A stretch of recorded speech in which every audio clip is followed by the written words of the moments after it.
Hi என் அனைவருக்கும் வணக்கம். இன்றைக்கு நம்ம பாத்ரூம் கிராஃப்ட்ல இன்னொரு மூலிகை பத்தி தாங்க பேச போறோம். மறக்காம நம்ம பாத்ரூம் கிராஃப்ட் அக்கவுண்ட்ட ஃபாலோ பண்ணாம இருந்தீங்கன்னா ஃபாலோ பண்ணிக்கோங்க.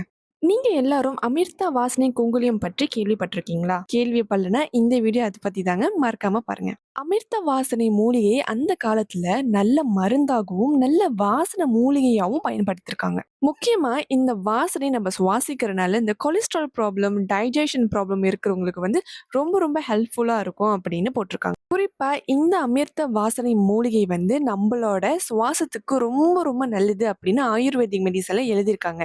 இந்த ஆஸ்மா பேஷண்ட்ஸ், சைனஸ் பேஷண்ட், அடிக்கடி இரும்பிக்கிட்டு இருக்கிறவங்க, எப்பவுமே மூக்கு அடைப்பு இருக்கிறவங்கலாம் வந்து இந்த வாசனை வந்து நம்ம ஸ்மெல் பண்றனால எல்லாமே குணமாகும் அப்படின்னு போட்டிருக்கு. அதனால தான் அமிர்த வாசனைன்னு கூட பெயர் வச்சிருக்காங்க. நம்ம டெய்லி லைஃப் ஸ்டைல்ல சாம்பிராணி வந்து ஒரு மிகப்பெரிய ஒரு ரோல் ப்ளே தாங்க. நீங்க சாம்பிராணி போடும்போது இந்த அமிர்த வாசனையும் சேர்ந்து போட்டு உங்க வீடு ஃபுல்லா நீங்க சுத்தி காட்டுறனால உங்க வீட்ல இருக்கிற குட்டி சுட்டீஸ், அதுக்கப்புறம் பெரியவங்க, வீட்ல இருக்கிற ஈவில் ஐஸஸ், நெகட்டிவ் இது எல்லாமே வந்து அழியும் அப்படின்னு கூட சொல்லியிருக்கு. 100% நேச்சுரல் அண்ட் ஒரிஜினல் ப்ராடக்ட்ங்க இது. இப்ப நம்ம பாத்ரூம் கிராஃப்ட்ல அவைலபிளா இருக்கு. வேண்டியவங்க தாராளமா புலனம் பண்ணுங்க. புலனம் டீட்டெயில்ஸ் எல்லாமே பயோல இருக்கு.